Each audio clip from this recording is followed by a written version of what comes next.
Vous êtes avec moi? Restez avec moi parce que tous ensemble, on va changer le monde. Et on va le changer véritablement. Vous savez pourquoi? Parce que la première bracha, on l'a dit, celle qu'on a expliquée en tout premier, c'est la bracha des fils. En vérité, on a dit ce sont les petits-fils. On a évoqué vaguement cela parce qu'ils sont neched. On a dit neched en hébreu, c'est le petit-fils, c'est la suite de Av et de Ben. Le premier, on a dit, c'est le père, avec la fin du mot.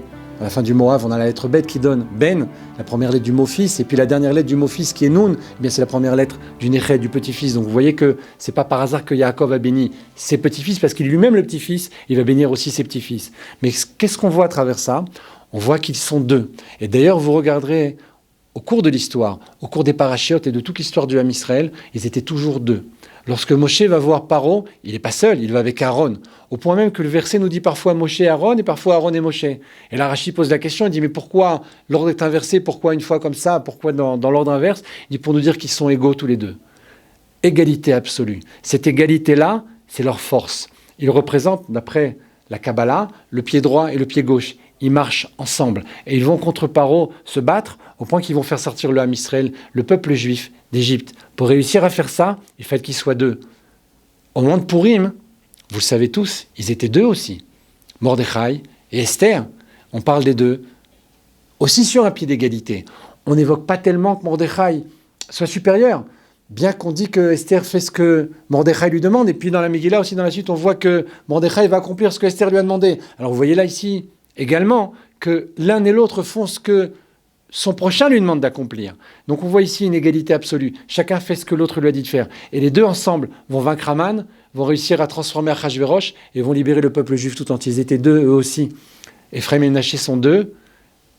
Mordechai et Esther, Moshe et Aaron. D'ailleurs, tout commence avec la lettre Aleph et Mem. Ça, c'est encore un autre sujet, c'est quelque chose de très grand, mais ça, on l'évoquera plus tard. Ça va aller jusqu'au bout avec Mashiach et Eliyahu. Là aussi, Aleph et Mem. Eliyahu commence avec un Aleph, Mashiach avec un Mem. Ils sont deux aussi pour annoncer et pour amener la Géoula. Mais là où je voulais vous amener, et vous l'avez peut-être compris, pour être complet, pour pouvoir réussir, aujourd'hui, on est face à une situation quasiment inextricable. Je ne suis pas fort en politique, je ne m'intéresse pas beaucoup, je vais voter, c'est essentiel, c'est une mitzvah.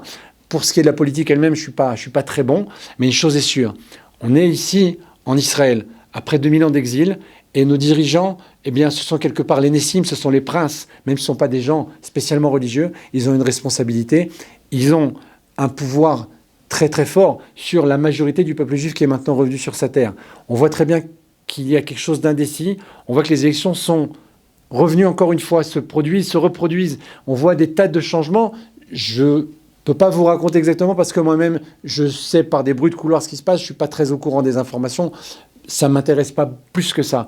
Mais une chose est sûre, c'est qu'il se passe quelque chose et d'en haut, on pousse ces hommes à créer ce qu'on appelle un gouvernement d'union nationale. Si on veut sortir de l'exil, je ne dis pas que l'un est Mashiach et l'autre est Eliyahu, rassurez-vous, mais je dis simplement que le peuple doit se préparer à ça. Le gouvernement doit se préparer à ça. Il faut qu'il y ait deux têtes. S'il y en a un, eh bien, il y a shochad, il y a des problèmes. On a reçu des cadeaux, on a reçu de l'argent, il a trop de pouvoir. Alors tout ça, c'est dangereux. Quand on est un, c'est dangereux. Si c'est vrai pour Moshe et Aaron, imaginez pour nos deux dirigeants aujourd'hui.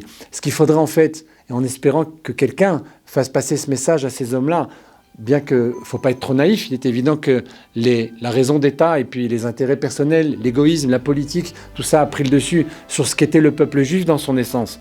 Mais si seulement ils y arrivent et qu'ils font ce qu'il faut faire, c'est-à-dire créer un gouvernement avec deux têtes, avec deux hommes, en l'occurrence de Binyamin, Ken, c'est pas par hasard non plus, eh bien peut-être qu'avec cela, on pourra sortir d'exil. Et si eux, ils commencent à le faire, alors peut-être que demain se dévoileront Eliyahu et Mashiach, et tous ensemble, même si ça commence avec la politique, on pourra tous ensemble changer le monde.